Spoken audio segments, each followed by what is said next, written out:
Good afternoon, good evening. फिर मैं सामने हूँ आपके, और आज हम फिर से बचा हुआ क्वेश्चंस करेंगे कल के बचे हुए जो भी एग्जाम में आने वाले एग्जाम में हैं वो भी। तो चलिए सबसे पहला क्वेश्चन लेते हैं। आज हम आर डी शर्मा की बुक का लेंगे। क्यों? क्योंकि हम वो इंपॉर्टेंट क्वेश्चन करने वाले हैं जो एग्जाम में पूछे गए हैं। तो ये एग्जाम में भी इस टाइप के क्वेश्चन पूछ लेता है। तो आइए मैं कल का एक क्वेश्चन लेता हूँ। तो सबसे पहला क्वेश्चन यदि मेरे पास, मैं आपको पढ़ के सुनाऊंगा कि पहले क्वेश्चन में किस बारे में डिस्कशन कर रहा है। लिख रहा है कि यदि ए बी हमारे पास मिड पॉइंट है और उसको ज्वाइन करते हैं ए और बी को, तो बताइए कि हमारे पास के की वैल्यू क्या होगी। फिर से समझो, हमारे पास उसने बोला है कि ए बी एक लाइन है, ये है ए और ये है बी। उसने बोला है यहाँ पर मिड पॉइंट है सी के जो है ए और ये है बी। सी के मिड पॉइंट है हमारे पास ए और बी, राइट। लेकिन उसने ये बोला है कि हमारे पास ए और बी जो करेक्ट करते हैं वो है 10 और -6। ये क्या हमारे पास 10 और -6 है। ये और हमारे पास क्या है के और 4। उसने खुद ही बोला, ये चीज़ बड़ा आसान होता है निकालना। तो इसमें कितना हमारे पास उसने बोला है कि 10 और -6 है, और ये है के और 4। उसने बोला है ए बी आपको निकालना, के की वैल्यू भी निकालना है। उसने एक और चीज़ दी हुई है कि ए, देखो आप कंफ्यूज मत हुआ करो क्योंकि क्वेश्चन लगातार टफ है पर आंसर बहुत ईजी होते हैं। तो a - 2b = 18, ये हमारे पास क्या है, गिवन है। अब गिवन है तो सोचना इतना नहीं है, जो आपका तरीका होता है पर वही फॉलो करेंगे कि भाई ये हमारे पास किसकी वैल्यू है, x की वैल्यू है, ये किसकी है, y की वैल्यू है। आप नहीं भी लिखोगे तो चलेगा। क्यों? क्योंकि उसने बोला मिड पॉइंट, इसका रेशियो 1 है, इसका रेशियो 1 है। आप चाहो तो रेशियो मेथड से भी निकाल सकते हो, और यदि उसने बोला मिड पॉइंट है तो मिड पॉइंट की थ्योरम से भी निकालेंगे। तो लिखेंगे C is a mid point, C is a mid point of A B. अब ए बी का जो मिड पॉइंट है तो फिर वही कहानी कि हमको निकालना है ए की वैल्यू। तो ए की वैल्यू कैसे निकलेगी, जब हम k + 10 करेंगे तब। तो 10 + k / 2, तो चला जाएगा 2a, और ये बन गया 10 + k। छोड़ दो, नहीं आ रहा तो छोड़ दिया करो, ज़्यादा घबराने की जरूरत नहीं है कि आंसर क्यों नहीं आ रहा है और क्यों कैसे लाएं, इतना नहीं सोचना है। तो अब हम ध्यान देंगे बी कैसे लाएंगे। तो बी निकालने का वही तरीका, -6 + 4 / 2। तो ध्यान दो, 6 में से 4 गए कितना, -2, और / 2 से 2 कट, तो b की वैल्यू कितनी आ गई, -1, क्योंकि बड़ी वैल्यू में क्या है, नेगेटिव है। इसलिए यहाँ पर क्या आ गया आंसर, -1 आ गया। अब आपको दिख रहा है कि यहाँ पर हमें वैल्यू पुट कर दें b की, तो a निकल आएगा। तो यहाँ लिखेंगे, यहाँ लिखते हैं putting the value of b in equation number 1। Equation number 1 में हम पुट कर देंगे। तो ये हो जाएगा a - 2b = 18। तो a - 2b की वैल्यू कितनी है, -1 है। तो ये आप ये देखो b की वैल्यू कितनी है, -1 है। तो अब माइनस माइनस का होता है प्लस, तो ये हो गया +2, और ये 2 × 2। अब ये 2 प्लस है, इधर जाएगा तो क्या हो जाएगा, माइनस, तो माइनस हो गया। तो एक वैल्यू कितनी आ गई, 16 आ गई। अब 16 को कहाँ पुट कर दो, यहाँ पर इसको ले लेते हैं /2, इसको क्या लेते हैं /2, तो ले लेते हैं /2। तो हमारे पास क्या है, 2a प्लस ये 10 + k। तो हमारे पास a भी निकल आया, b भी निकल आया। अब k निकालने का टाइम है। तो a में कितनी वैल्यू है, 2 × 16 = 10 + k। तो 16 2 से कितना होता है, 32 होता है। कितना होता है, दिख रहा बच्चों, तो ये होता है 32 में लाके 10 क्या कर दो, माइनस कर दो, तो k की वैल्यू निकल आएगी। 32 में से 10 गए तो कितना होता है, 22 होता है। तो k की वैल्यू निकल कर आ गई हमारे पास 22। तो नहीं दिख रहा तो यहाँ पर देख लो, 32 में से 10 लाके माइनस कर लो, तो ये k आ गया। तो हमारे पास कितना आ गया, लगभग आ जाएगा, ये हमारे पास 22 आ जाएगा। तो k की वैल्यू निकल आई इस तरीके से 22। तो आप जैसा चाहेंगे वैसा आंसर निकल कर सामने आएगा, पर वो सही होना चाहिए, बस इतना ध्यान रखिएगा। तो ये मैंने पहला क्वेश्चन करा दिया कि क्वेश्चन को देख के मत घबराया करिए कि क्वेश्चन टफ है, कि क्वेश्चन ऐसे कैसे पूछ रहा है, ये मत घबराओ। क्वेश्चन हमेशा ही आपको इजी मिलेंगे, बस आपको ध्यान रखना है कि उनको हम किस मेथड के थ्रू करेंगे। एक और लेते हैं, इफ द मिड पॉइंट हमारे पास दिया है, हमारे पास फिर से उसने बोला है कि मिड पॉइंट है। वो क्या बोल रहा है, ए और बी ले लेते हैं। तो ए और बी का मिड पॉइंट क्या है, ले लेते हैं सी। यहाँ पर क्या है, एक्स और वाई। मैं इसलिए करा रहा हूँ क्योंकि ये क्वेश्चन पूछे गए सबसे ज़्यादा, और हमारे पास जो दिया है वो है 3 और क्या क्या दिया है, देख लेते हैं, 3 और 4, k और 7। ये हमारे पास 3 और 4, ये है k और 7, और मिड पॉइंट है एक्स वाई। तो हमको एक्स वाई निकालना है। If the mid point of the line 3, 4 and k 7 is X Y, find the value of k। और हमारे पास इक्वेशन दी हुई है, ये वाली इक्वेशन। यहाँ पर क्या है कि इक्वेशन है, तो उस इक्वेशन का नाम लिखेंगे जो इसको डिवाइड करती है। 2x प्लस 2y, क्या इक्वेशन है 2x plus 2y is equal to -1। मैंने हमेशा कहा है कि जब कभी भी इक्वेशन दी हो इस टाइप के क्वेश्चंस में तो हमेशा ध्यान रखिएगा कि वो मिड पॉइंट के ही इक्वेशंस होती हैं। अब इसमें रेशियो लगाने की जरूरत नहीं है। क्यों रेशियो लगाने की जरूरत नहीं है? क्योंकि उसने बोला है कि सी मिड पॉइंट है, तो फिर जरूरत ही नहीं, लिख दो सी इज द मिड पॉइंट किसके, ए बी के। ठीक, अब ए बी का सी मिड पॉइंट है तो लगाने का तरीका वही है कि हमको यदि x निकालना है तो 3 प्लस के डिवाइडेड बाई 2 और y निकालना है तो 4 प्लस 7 डिवाइडेड बाई 2। ठीक, यही हुआ ना। तो 7 4 11, तो y की वैल्यू आ गई 11/2। हमने यहाँ पर 7 प्लस 4 भर दिया तो हमारे पास ये x और y निकला। जो x और y निकल के ये आए उसको आपस में पुट कर दो, तो बाई इक्वेशन 1 तो 2x plus 2y is equal to -1। मैं तरीके दे रहा हूँ आपको, डिफरेंट क्वेश्चन को डिफरेंट तरीके से कैसे पूछ सकता है एग्जाम में। तब देखो यहाँ पर तो ये है 2 इंटू एक्स की वैल्यू कितनी है, ये ब्रैकेट लगाएंगे क्योंकि ये एक साथ डिवाइडेड बाई 2 प्लस लगा दो। देखो ये है एक्स की वैल्यू तो एक्स के साथ 2 की वैल्यू यहाँ से पुट करेंगे तो इसमें ब्रैकेट लगेगा क्योंकि ये एक साथ है। और यहाँ पर कितना 2 इंटू और ये क्या है 11/2 इज इक्वल टू कितना है -1। अब देखो क्या कर सकते हैं, 2 से 2 क्या हो गया कट और ये 2 से 2 कट, क्यों? क्योंकि पूरे से बाहर है और वो इंटू में था ही, तो ये आके 3 प्लस के और ये 11 प्लस 11 था इज इक्वल टू -1। तो 11 प्लस 3 कितना होता है 14, उधर ला के ले जाओ 11 प्लस 3 14 और उधर ले जाओगे तो नेगेटिव हो जाएगा। तो के की जो वैल्यू आई वो आ गई हमारे पास -50, क्योंकि दोनों में नेगेटिव है तो वैल्यू क्या हो जाती है, ऐड हो जाती है। तो इस तरीके से ये क्वेश्चन भी मैंने आपको करके दिखा दिया कि किस तरीके से हम इजी मेथड से क्वेश्चंस को कर सकते हैं। क्वेश्चन टफ नहीं होते हैं, आप सोचते ज़्यादा हैं इस वजह से क्वेश्चन टफ बन जाता है। एक और हम कर लेते हैं, find the ratio in which the line segment, ये और ये डिवाइड करना है हमको। सॉरी, तो अब हम क्या करेंगे कि ए और बी है 3 और -3, तो ये है हमारे पास ए है और ये हमारे पास क्या है बी है, 3 है और ये क्या है -3 है। मैं एक बार क्वेश्चन थोड़ा रीड कर देता हूँ आपके सामने, ठीक है कि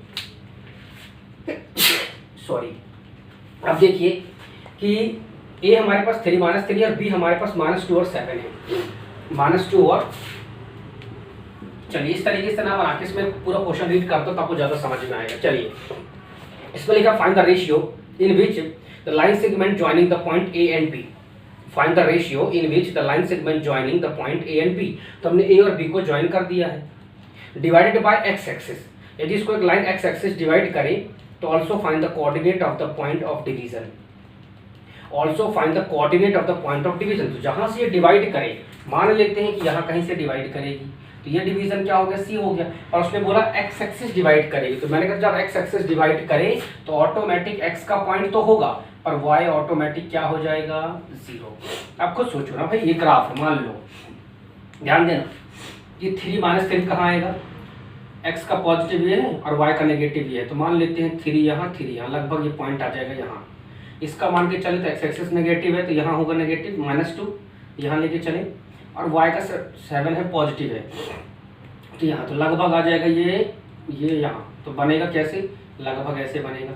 अब आप खुद सोचो यदि ये ऐसा कुछ बन रहा है तो इसका मतलब उसने x एक्सिस में डिवाइड हो रहा है, उसने बोला डिवाइडेड बाय x एक्सिस, तो यदि ये x एक्सिस यहाँ डिवाइड करेगी तो इसका मतलब है कि यहाँ पर y की वैल्यू क्या होगी 0। भाई वही है ना, उसने बोला x एक्सिस डिवाइड करेगी यदि, तो यहाँ पर x की वैल्यू तो होगी पर y ऑटोमेटिक क्या होगा 0 हो जाएगा, y ऑटोमेटिक, इसलिए हमने यहाँ x रख लिया है 0 क्योंकि y की वैल्यू क्या होगी 0 होगी। तो इस तरीके से मैंने इसको बना के दिखाया है। अब करते हैं क्वेश्चन।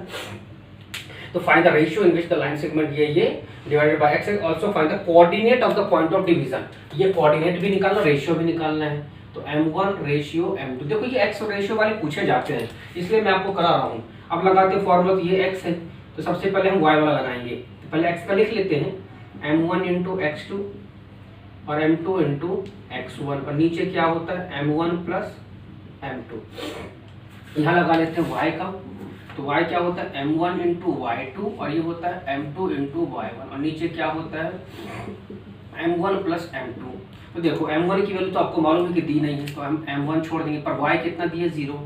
अब y2 ये होता है तो इंटू 7 लगा लो, ये m2 अभी भी नहीं दिया है और y1 हमारे पास ये होता है तो इसको लिख लो -3 और नीचे क्या हो जाएगा m1 प्लस m2, जो 0 दिया हो सबसे पहले उसको लगाया करो, इसका क्रॉस मल्टीप्लाई करोगे तो पूरा 0 हो जाएगा।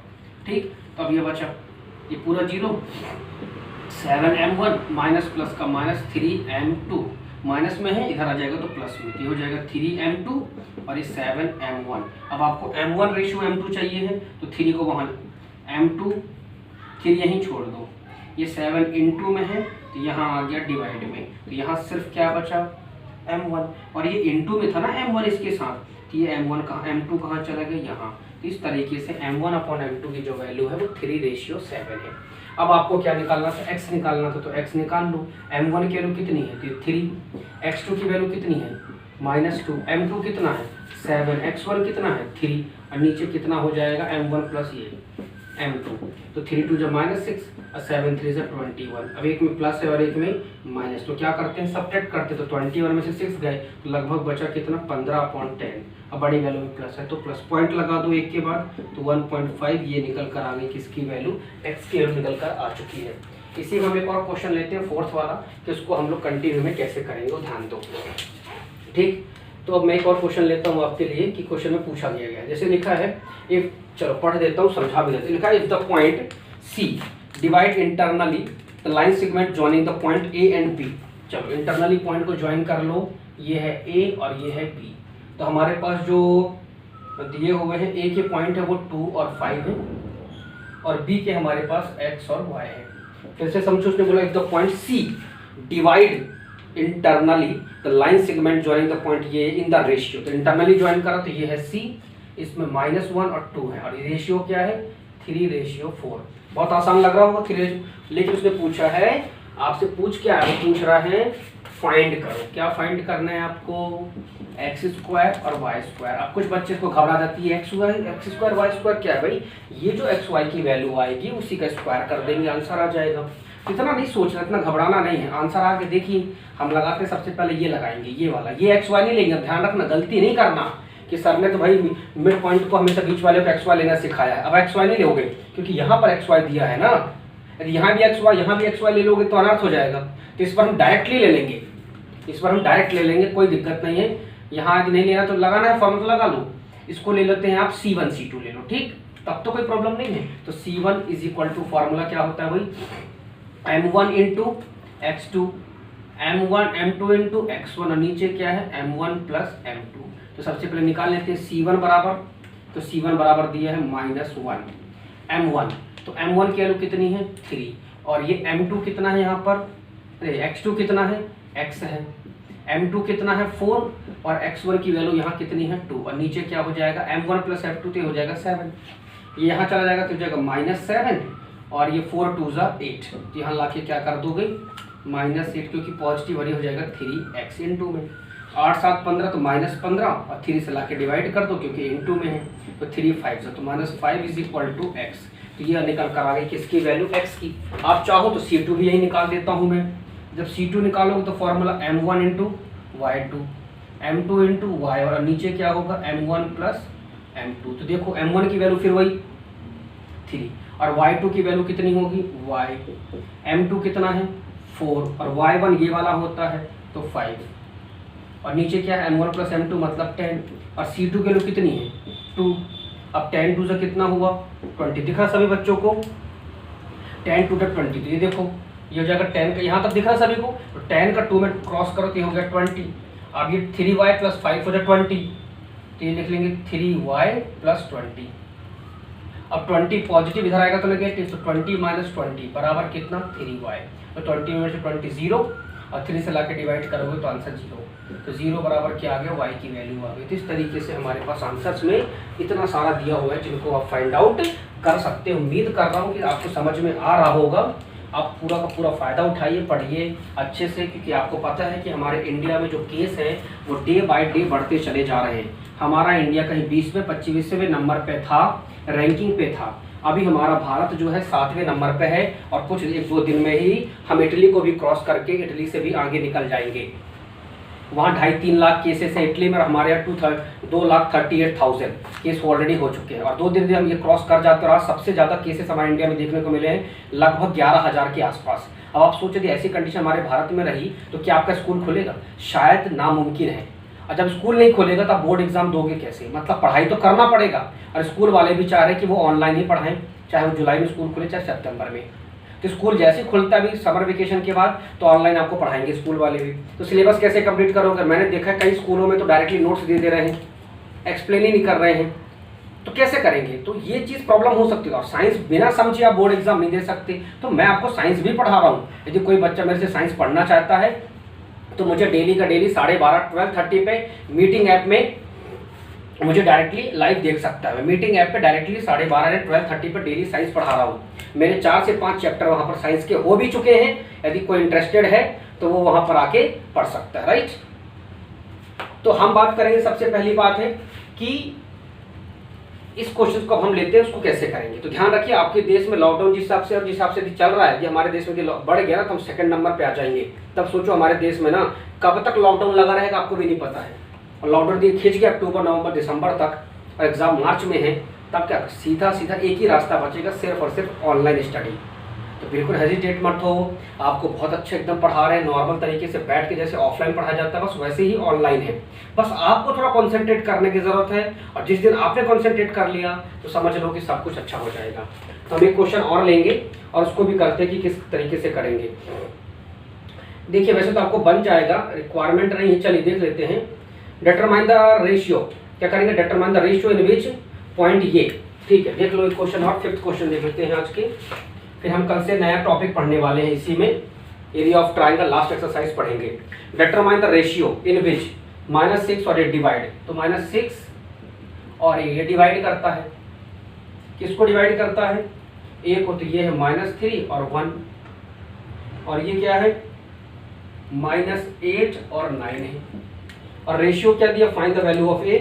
डिटरमाइन द रेशियो भी निकालना है आपको, और आपको साथ में ए की वैल्यू भी निकालना है। अब कुछ लोग सोचता है रेशियो तो दिया ही नहीं है यार, कैसे निकालेंगे?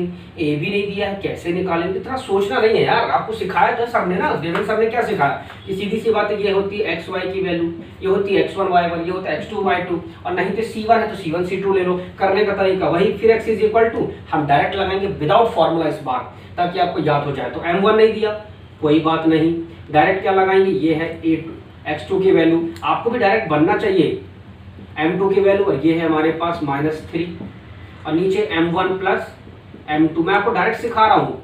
अब x की वैल्यू चेक करो कितनी है? -6, इसका क्रॉस कर देंगे तो m1 प्लस m2 हो गया, और यहाँ क्या? -8 m1 माइनस प्लस का -3 m2, अब -6 m1 माइनस प्लस का -6 m2 बराबर -8 m1 -3 m2, m1 के साथ m1, m2 के साथ m2, तो -6 m1 ये +8 m1 बराबर -3 m2, और ये हो जाएगा +6 m2। तो देखो 8 में से 6 गए, 2 m1 क्योंकि बड़ी वैल्यू में प्लस है, 6 में से 3 गए तो 3 m2, और बड़ी वैल्यू में प्लस है तो प्लस, खत्म। अब आपको निकालना है m1 अपॉन m2, तो ये m2 यहाँ आया तो ये 3 अकेला बचा। अब ये इनटू में है तो ये डिवाइड में जाएगा, तो m1 अपॉन m2 की जो वैल्यू है 3/2 रेशियो में आ चुकी है। तो समझ में आ रहा है? मैं समझ रहा हूँ कि आपको क्लियर हो रहा होगा, यहाँ पर डाउट फिर भी नहीं है तो आप दोबारा वीडियो को चला कर देखिएगा, डाउट क्लियर हो जाएगा, मेरी गारंटी है। और मैं आपको विश्वास दिलाता हूँ यदि आप मेरे से कंटिन्यू पढ़ते रहे, मार्च अप्रैल तक मैं आपके पास टेस्ट सीरीज भी चलाऊंगा, टेस्ट सीरीज आपको दूंगा भी, पीडीएफ भी दूंगा, अभी भी पीडीएफ दे रहा हूँ। यदि आपने कंटिन्यू मेरे से पढ़ लिया तो मैं गारंटी देता हूँ कि आप 99 से नीचे मार्क्स नहीं मिलेंगे 100 में से। जिस बच्चे ने मेहनत कर लिया, जोर लगा लिया, क्योंकि इससे बाहर आज तक 10 सालों से, मैं 12 सालों से पढ़ा रहा हूँ कंटिन्यू, 12 सालों से, पर ऑनलाइन नहीं पढ़ाया मैंने, ऑफलाइन पढ़ा रहा था, लेकिन गारंटी देता हूँ कि एक क्वेश्चन भी कभी बाहर नहीं गया है। हाँ, डिजिट चेंज होगी, वो क्वेश्चन बाहर नहीं कहलाता है, प्रूफ वाली चीज़ें बाहर नहीं कहलाती, क्योंकि उससे रिलेटेड चीज़ें कराई गई हैं। तो आप ध्यान देखो, y निकालेंगे तो y का क्या रूल कहता है कि वही कहानी भाई कि हमारे पास m1 था, देखो m1 आ चुका है, कितना है 3 × और y2 कितना है 9। अब हमारे पास m2 कितना है 2, और यहाँ कितना y1 कितना है 1। कई बार थोड़ा गलत हो जाता है m1 m2 लिखने में, यदि आप m1 m2 x1 x2 नहीं लिखोगे तो आप लिख लेना, मुझे मालूम है इसलिए मैं कर रहा हूँ। और 3 + 2 5, y2 की वैल्यू कितनी है a, तो 5 का इंटू कर दो a में, ये बन गया 5a, y के लिए पहले पुट करो a और 5 को क्रॉस कर दो। अब ये 9 3 = 27 और 2 1 = 2, तो 27 + 2 29 और ये इनटू में है तो यहाँ डिवाइड में आ जाएगा। तो a की वैल्यू इस तरीके से हमने क्या कर ली, फाइंड आउट कर ली। उम्मीद करता हूँ तो समझ में आ रहा होगा कि किस तरीके से हमको क्वेश्चंस को करना होता है। कुछ गलत तो नहीं निकाला, मुझे ऐसा लग रहा है कि कुछ गलत हुआ है शायद।